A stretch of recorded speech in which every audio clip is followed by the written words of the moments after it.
Synergy proudly brings you your Rise Up Stronger NCAA Season 96.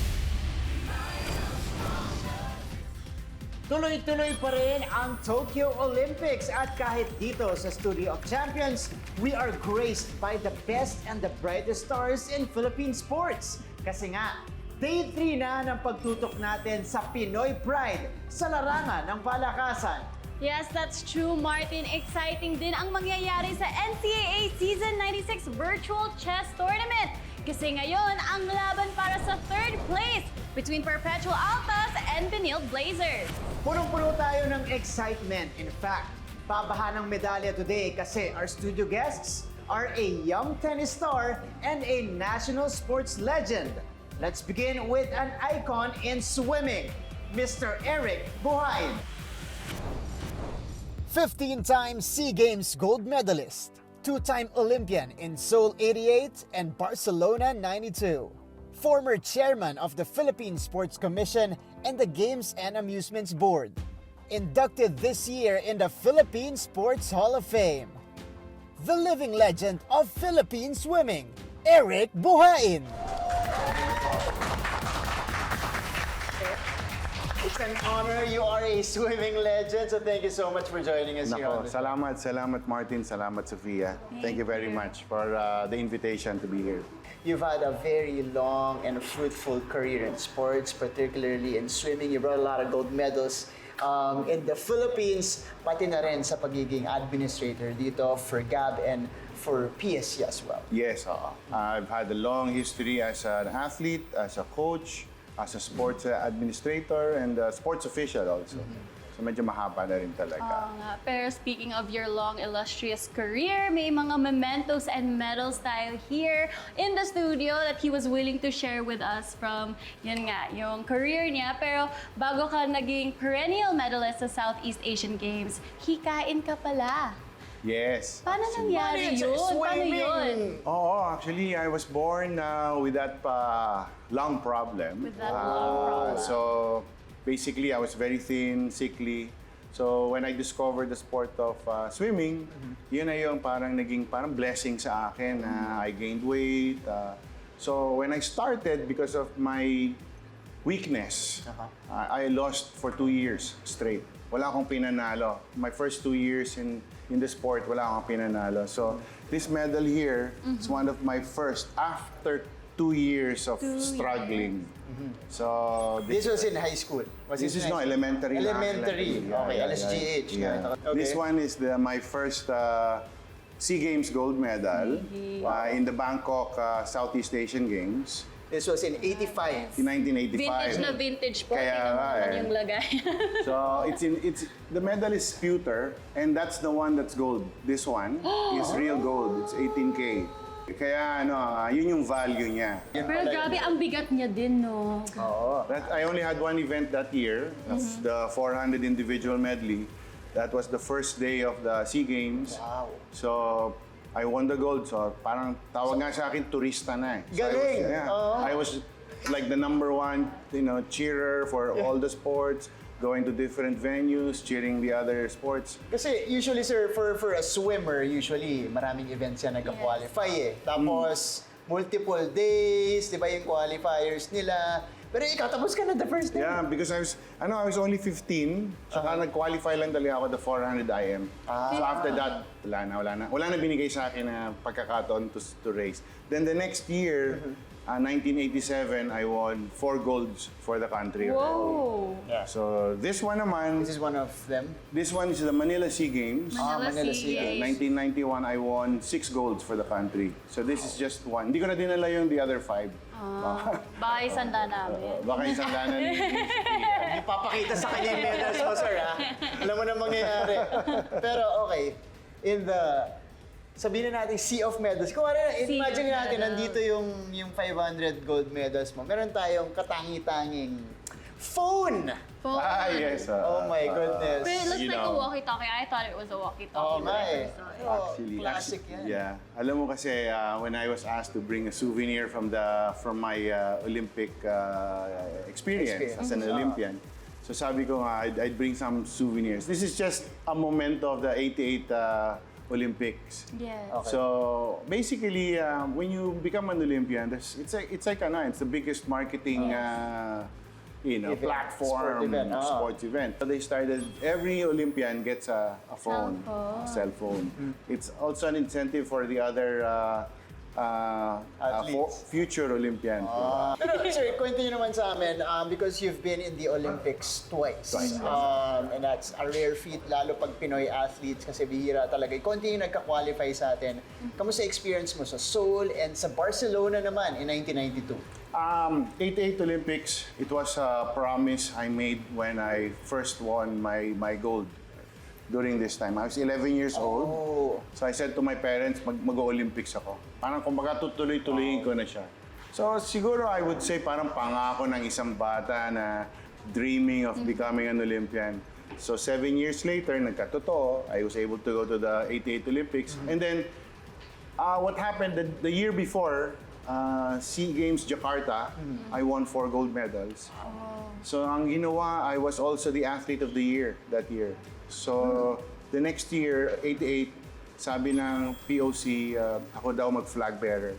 So ako, that was a big honor for me to become the flag bearer in 88. Pero sir, alam natin kung gaano kahirap yung swimming kasi very competitive. But during your time, ikaw sobrang dominant mo. Dahil mong gold medal, sir.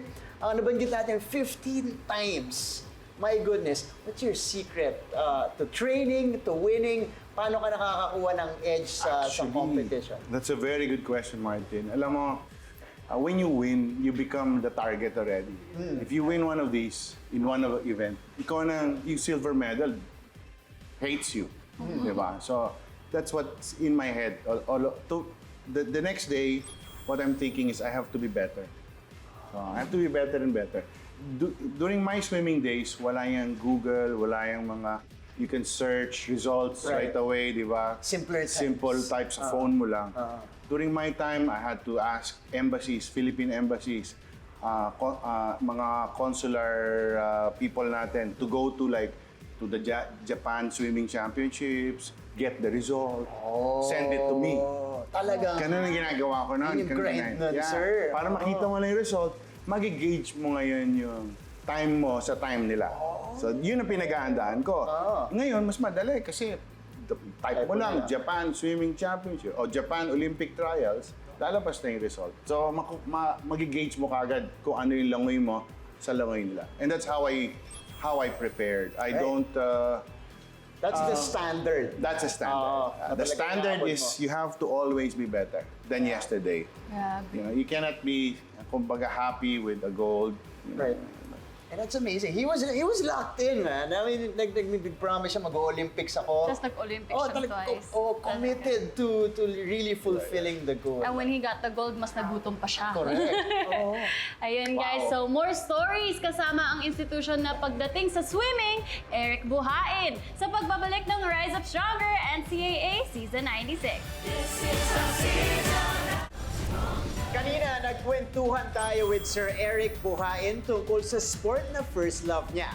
Siyempre, alam natin, swimming yon. Pero, alam niyo ba na meron pa siyang ibang sport na minamahal?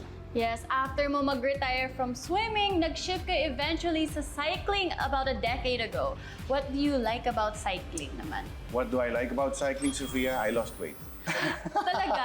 Yeah. A good tip yun, I used to, when I was a swimmer, I used to consume 9,000 calories a day. Oh! That's my energy requirement. So when I retired from swimming, I still ate 9,000 calories. So I ballooned from a size 28 to a size 42 in a year. Whoa! Because obviously, you don't train as hard na. Yes. So, retired na. yung cycling is a sport na I discovered na yung weight mo is like critical. So I had difficulty in the sport, and that challenged me.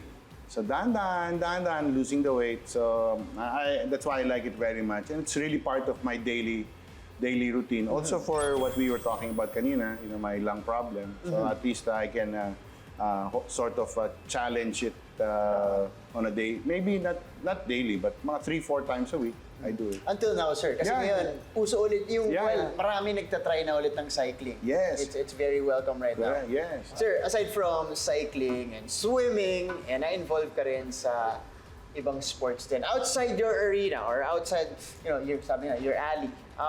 Kasi you were appointed before as chairman of the Philippine Sports Commission, okay, and chairman of the Games and Amusements Board. Also, with your vast experience, ano sa tingin mo yung naging problema ng mga national programs natin sa iba't ibang larangan? Kaya hindi tayo masyado nagpo-progress siguro in those sports. Actually, tingin ko lang in my experience with amateur sports, Philippine Sports Commission, basically we have this parang mentality to rush things. So our solution is look outside of the Philippines for Filipino talents. Diba? So parang sa akin naman, why do you have to do that when you can look for talents here and develop it here? So yun ang akin ang philosophy na we have to develop our own talents na nandito sa Pilipinas. Dapat may investment ka for the long term. Otherwise, what happens? Kunyari, I'm a 9-year-old swimmer. Eh lahat naman, nagsisipag ako, biglang naghahanap pala sa labas. So, paano naman magsasawa ka rin. You won't find anything at the end of that road na makes you feel na you've done something, diba? Yes. And marami kang actually natulong ding na athlete, and that's probably why this year you were actually inducted sa 4th batch of the Philippine Sports Hall of Fame. Yes.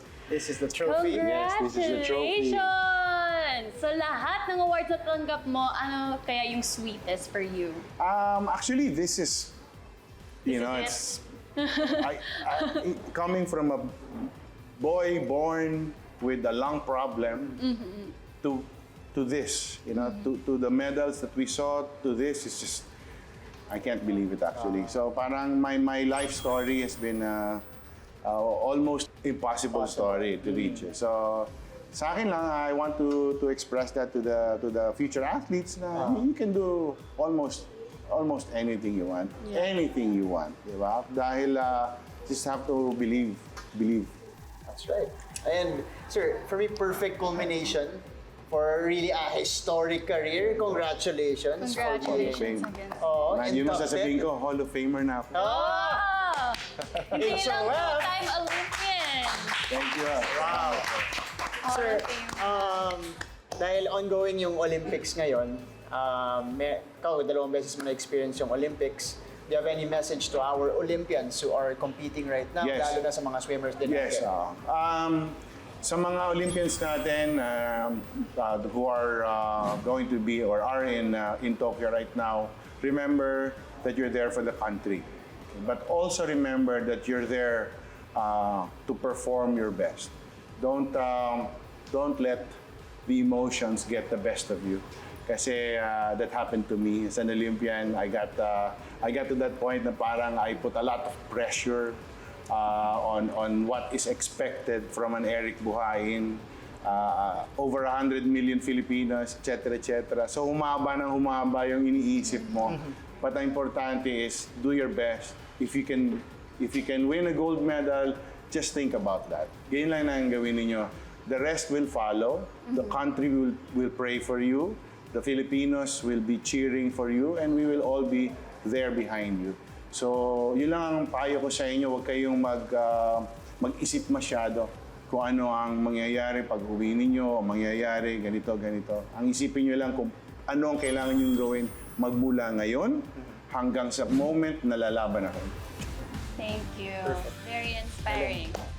Thank you so much! Sir Eric, for continuing the beacon for our national sports identity. Thank you so much. Thank you. Pero wait lang, hindi pa alis si Sir Eric. Babalik pa siya to play a fun game kasama ang young tennis champion na makakasama natin mamaya.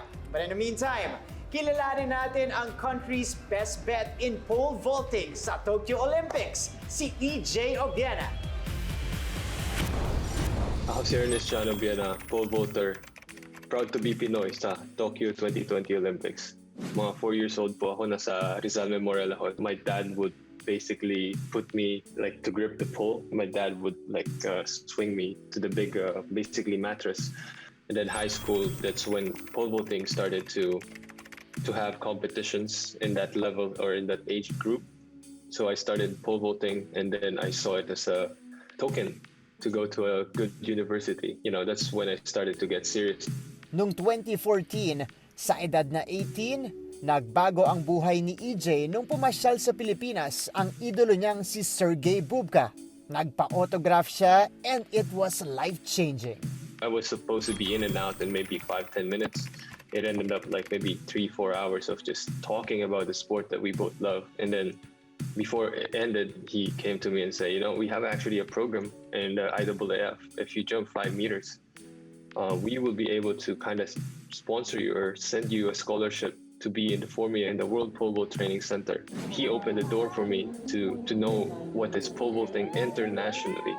He nurtured and he found a way to guide me and put me in the good hands of my coach right now, which is Vitaly Petrov. He challenges every single day training. That's one of the reasons why he's an amazing and great coach that he is. I see him as a mentor. I see him as a second father figure for me. And there are years that he actually helps me and funds my accommodation, quote unquote, here in Italy, because he saw potential in me. I'm very thankful for my coach who put me to where I'm at. I do believe I can win gold, and that's how I approach every competition. I go in, I want to win.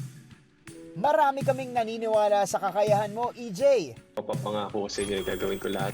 Manalo, makuha yung ginto para sa ating bayan. Hindi ko alam kung paano ko sasabihin kung gaano ka importante sa akin ang suporta ng Pilipinas. Yung mga messages na nababasa ko po sa inyo. And I just want to say thank you. Maraming salamat po.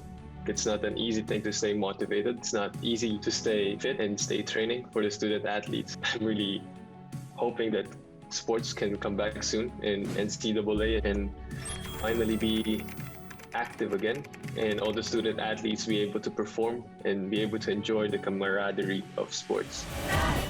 Ang laro niya ay soft tennis, but she's anything but a softie. Here is the young Iron Lady of Philippine soft tennis. From San Beda University, 5-time NCAA soft tennis champion, 3-time NCAA lawn tennis champion, bronze medalist in soft tennis doubles at the 2019 Southeast Asian Games.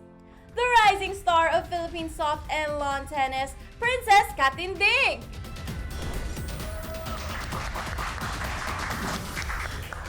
Hi, Princess. Hi, Princess. Hello po.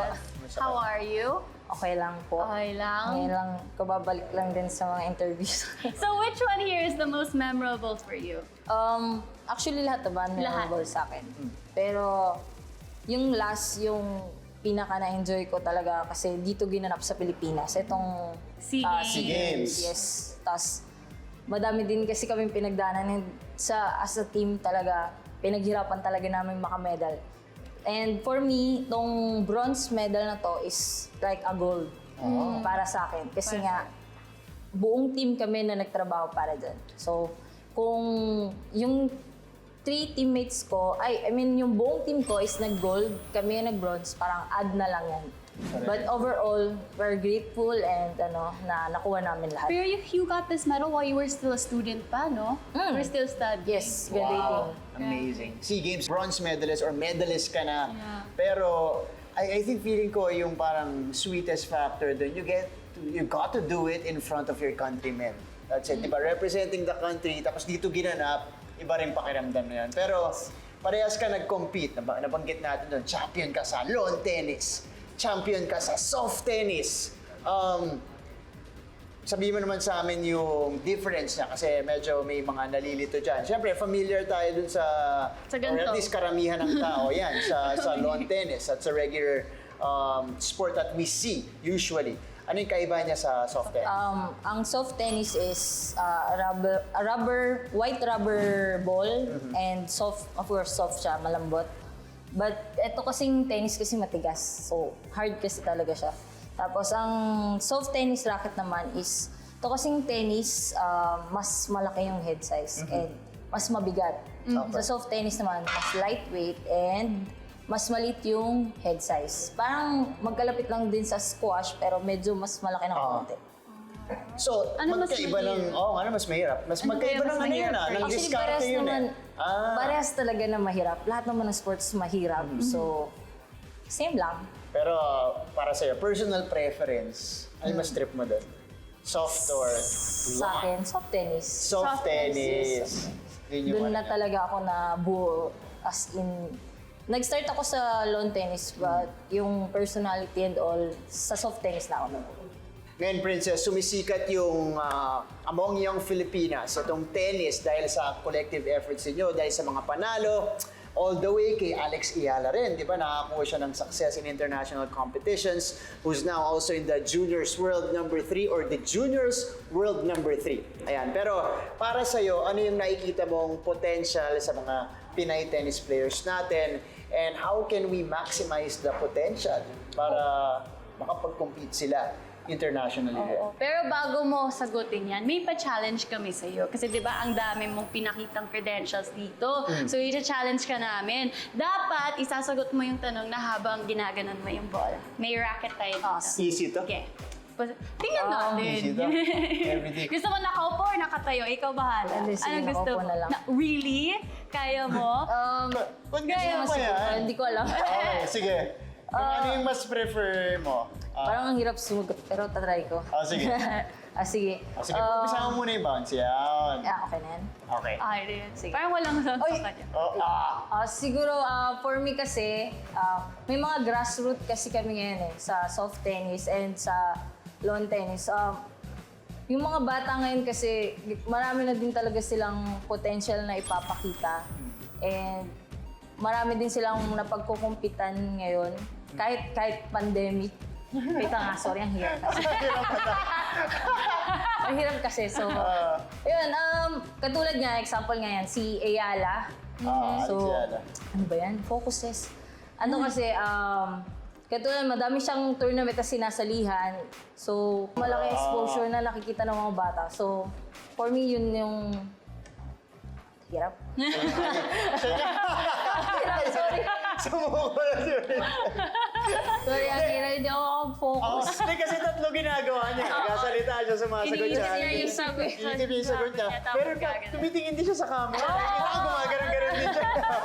Maraming salamat, Princess. Thank you po. Thank you so much for being such a For good racing, sport. good sport talaga. Medyo nanginig Pinaghirapan ako niya.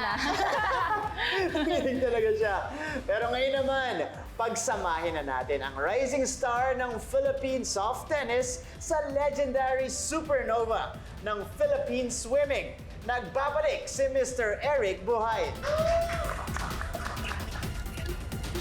Wow, kompleto na sa props si Sir Eric. Kompleto. After a few weeks of virtual matches, the NCAA Season 96 Chess Tournament comes to its last match bago ang championship. The battle for third place between University of Perpetual Health System Dalta and Salle-College of Saint Benilde. At ihahatid yan nina Anton Rojas and Grandmaster Eugene Torre.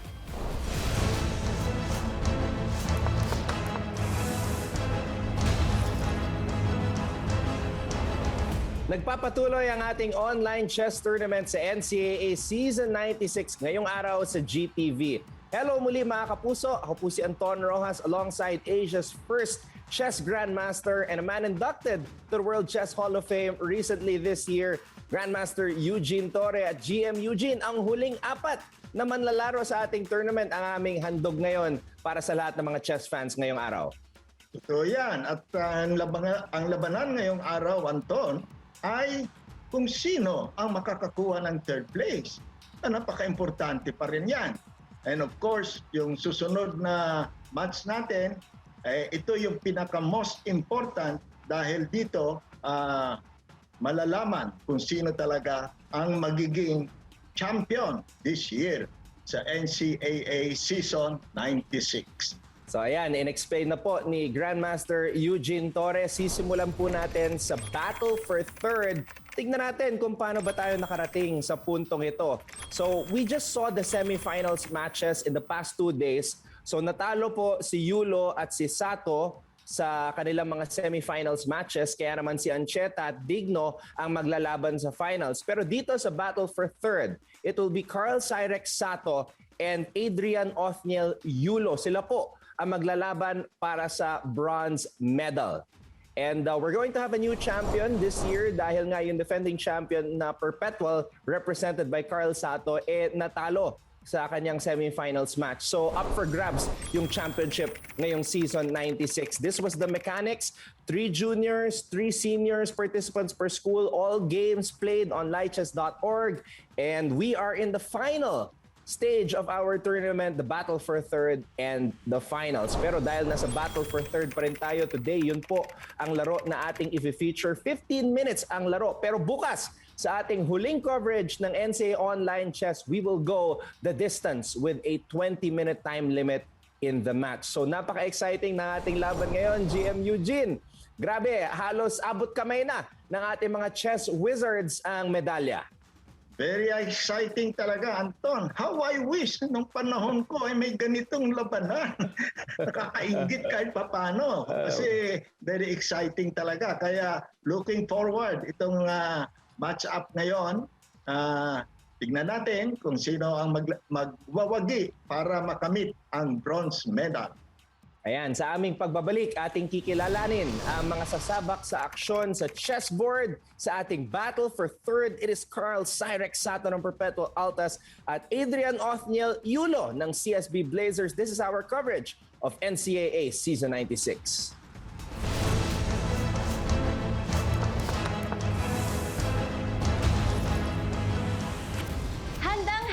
Silang sumabak sa laban when Rise Up Stronger NCAA Season 96 returns. Eto na, ang laban for third place ni na chess players Sato versus Adrian Yulo. Brought to us by Anton Rojas and Grandmaster Eugene Torre.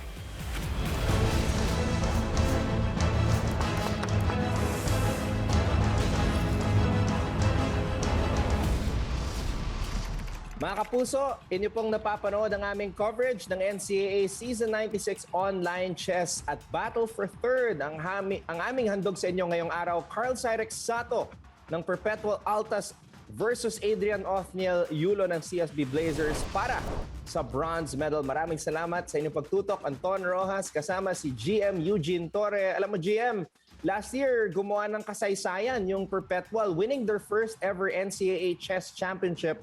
Pero hindi sila pinalad ngayong taon, but they will try to settle for the bronze. Yes. Bronze is bronze, no? So, talagang maski anong klaseng medal yan, dapat ipaglaban mo. Dahil ito ay isang napaka-importanting tournament. At ang kanyang makakalaban ni Sato, si Adrian Yulo. Si Sato naman ay tubong Davao del Norte, started chess at the age of 7. Oliver Di Makiling and Magnus Carlsen ang idol ng batang to.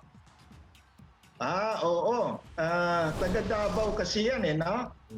Yes. No wonder na si IM Di Makiling, almost mag-GM na rin yan dahil taga Davao si Di Makiling. So dapat lang isa sa mga idols niya si Di Makiling. Ayan, so he's representing last year's champion Perpetual and Davao as well. Tubong Misamis Oriental naman itong si Adrian Yulo. He started chess, grabe, napakabata, 4 years old. And idols na Eugene Torre and Hikaru Nakamura. Thank you. Sama na naman tayo, Anton. Maraming salamat sa mga nami-mention din tayo. Thank you very much. Kasi ito mga nami-mention nila, mga world's best ito and Philippines best. Kaya nakakatuwa pagka nasasama rin tayo. And I'm sure yung si Yulo, his friends, his family na nanonood ngayon, natutuwa sila dahil ang kanyang idol ay nag-a-analyze ng kanyang laban. Kaya naman, simulan na natin ang ating battle for third.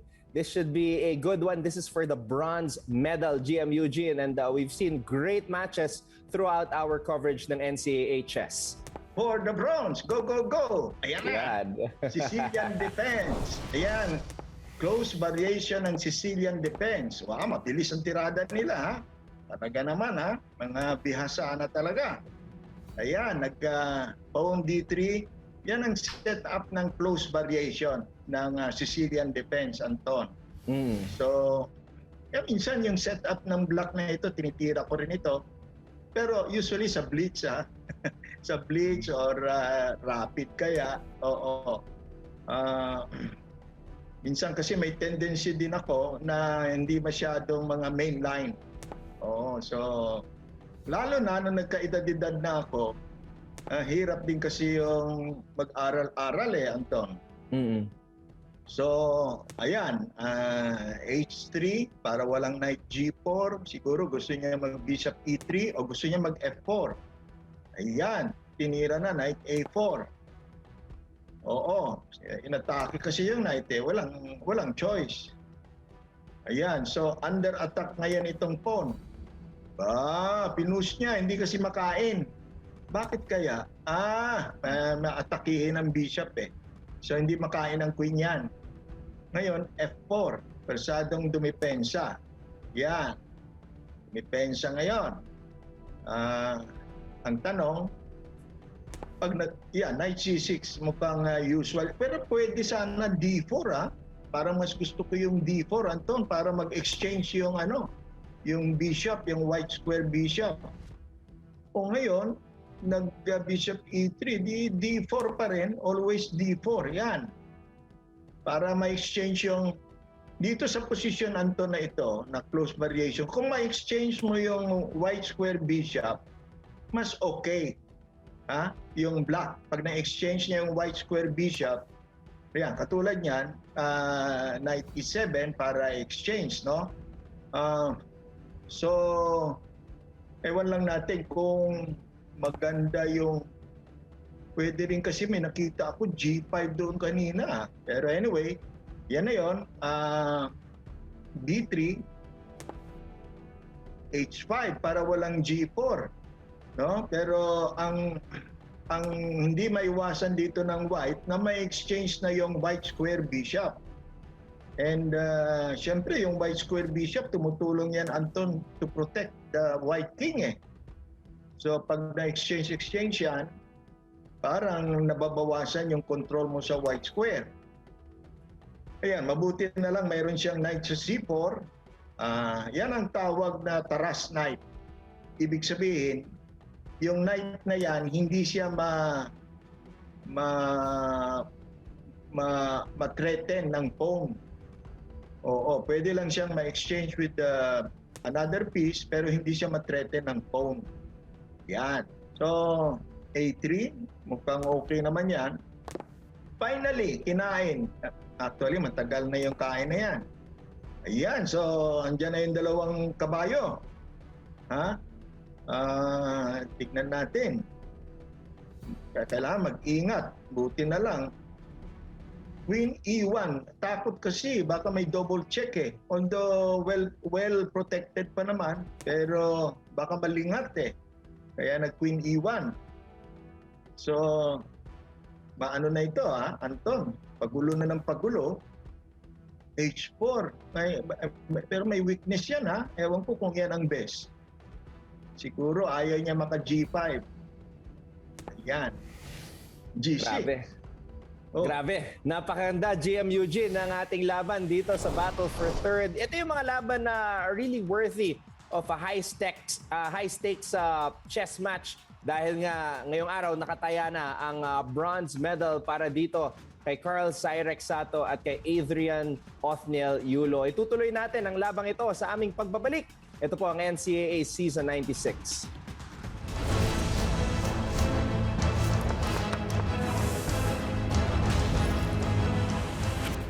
Konti na lang, magkakaalaman na kung sino ang magiging third placer sa kanila. Sa pagbabalik ng Rise Up Stronger NCAA Season 96. Ito na ang pagtatapos ng NCAA Senior Virtual Chess Match for third place between Perpetual Altas and the Benilde Blazers. Nakatens, grabe naman yan! Sige, game na, Anton and Sir Eugene.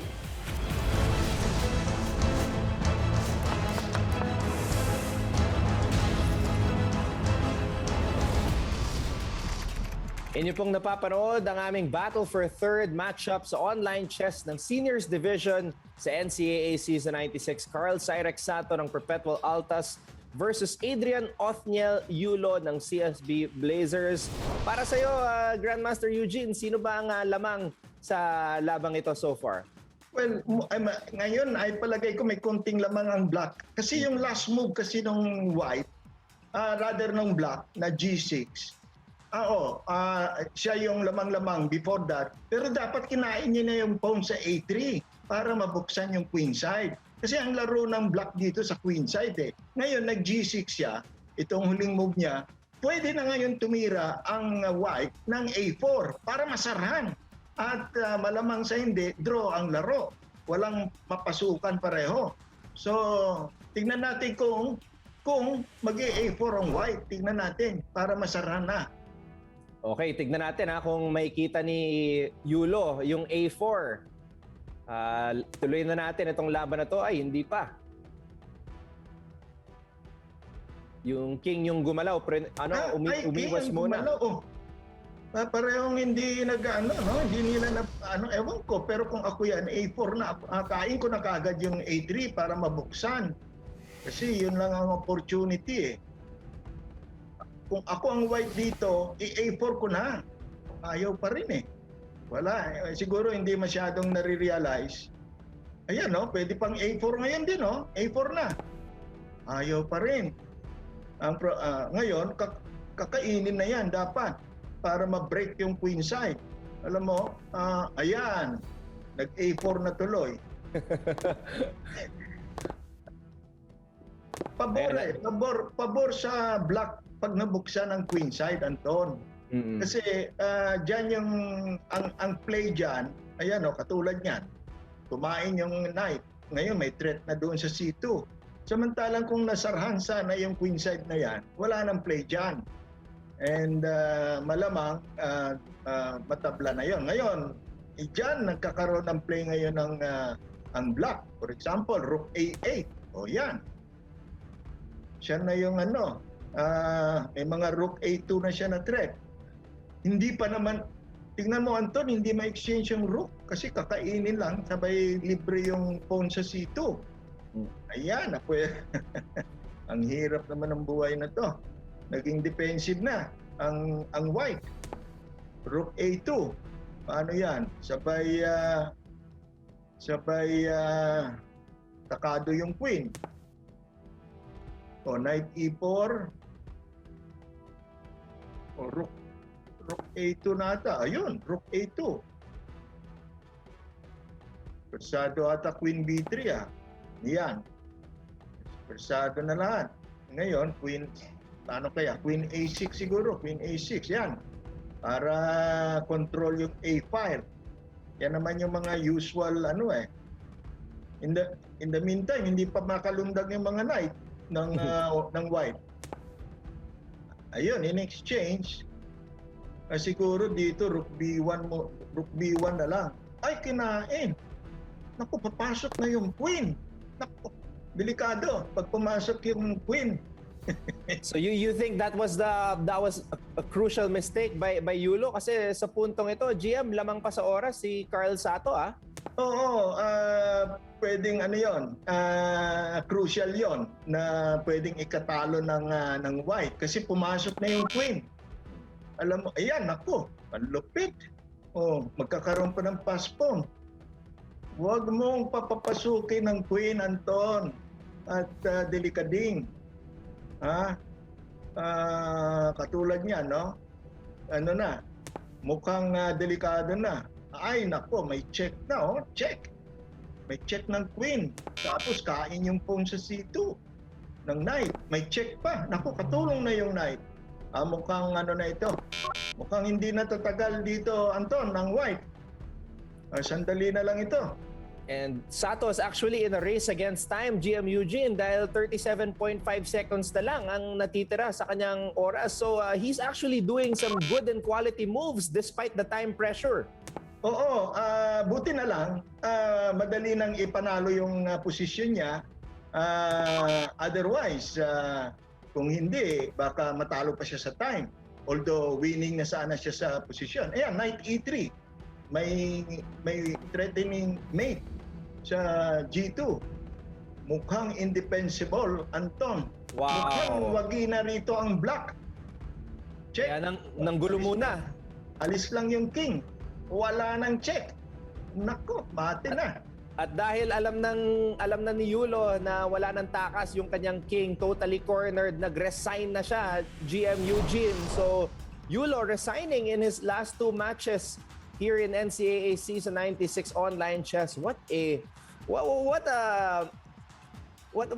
scintillating finish in this battle for third. Grabe, talon-talo na sa oras si Zirex Sato. Less than 1 minute to go. But nakapasok yung queen. Yun yung na-point out mo, GM Eugene, was the turning point of this match.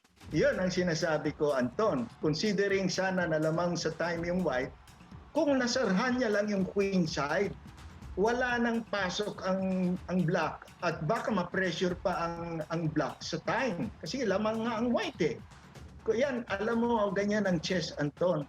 Isang pagkakamali mo lang ang opportunity, hindi mo ginrab, baka the next move, wala na yan. Parang buhay din, Anton. Kaya parati kong sinasabi, ang chess ay parang buhay. Ang bawat pyesa ay may kanya-kanyang katangian. At para makamtan natin ang inaasam-asam na tagumpay, Pilipino, panahon ng magkaisa para may sulong natin ang tamang tira. GM Eugene, tatakbo po ba kayo next year? Hindi. Ano ko lang yan eh. Naging ano ko na lang yan. Parang parati kong nasasabi yan. Kasi gusto ko parati nagkakaisa-isa ang buong Pilipinas, ang buong Pinoy nagkakaisa para ipanalo natin ang ating laban. Yan. So, speaking of may panalo ang laban, ito nga, si Zirex Sato ng Perpetual Altas na ipanalo ang kanyang laban kontra kay Adrian Othniel Yulo ng CSB. Despite being behind pagdating sa oras, nakapasok yung queen niya sa side ni Adrian Yulo and was able to wreak havoc at nagtagumpay itong si Zirex Sato upang makamit ang bronze medal dito sa ating NCAA Season 96 online chess tournament. Congratulations to Zirex Sato. Again, Perpetual is still a medalist. Sila po yung champion nung nakaraang season sa ating tournament. So congratulations again to Perpetual. GM Eugene, a new lesson. This is something we all should know, that we have to honor our queens because they are the most powerful, and we saw that dito sa laban na to.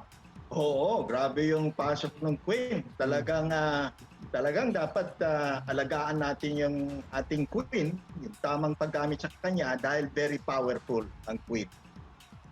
Ayan, so I think that is the lesson for us mula kay Grandmaster Eugene Torre. Your closing remarks para dito sa ating coverage today? Parati kong sinasabi, ating proteksyonan at i-promote ang ating mental king na ating ginagawa na dito sa paglalaro sa NCAA 96. Ginagawa na natin yan, yung pag-promote ng ating mental king. But as I said before, dapat yung physical king natin ay talagang pinopromote din natin. Pero ang pinaka-importante sa lahat na ating pinopromote at pinoprotect ay ang ating spiritual king. Ayan, you heard it from Grandmaster Eugene Torre. That wraps up our battle for third. Bukas po ang ating huling araw. It is the championship, the finals of NCAA Season 96 online chess. Dito lamang po sa GTV. Kaya naman sa ngalan ni Eugene Torre, ako po si Anton Rojas. See you all again tomorrow for more online chess dito sa NCAA.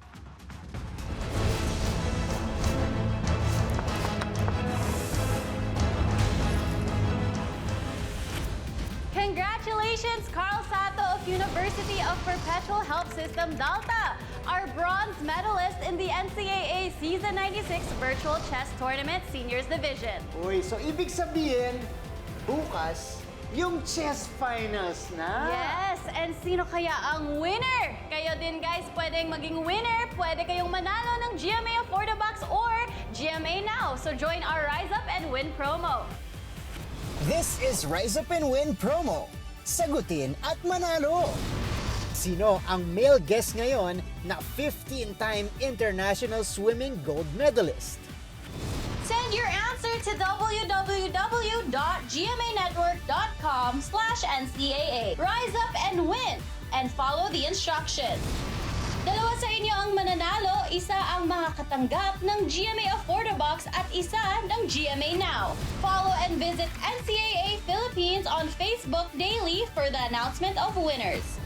Just answer to win. Sali na sa Rise Up and Win promo. Martin, as we speak, ongoing ang Tokyo Olympics and some of our delegates have yet to compete. Kaya good luck and laban, Pilipinas! I'm Sophia Senoron. That's right. Tuloy-tuloy pa rin ang pag-highlight natin ng Pinoy Pride in Sports hanggang sa weekend. Kaya see you again mga kapuso. I'm Martin Javier and this is Rise Up Stronger NCAA Season 96. Tayo ay babangon. This is our year. This is our season.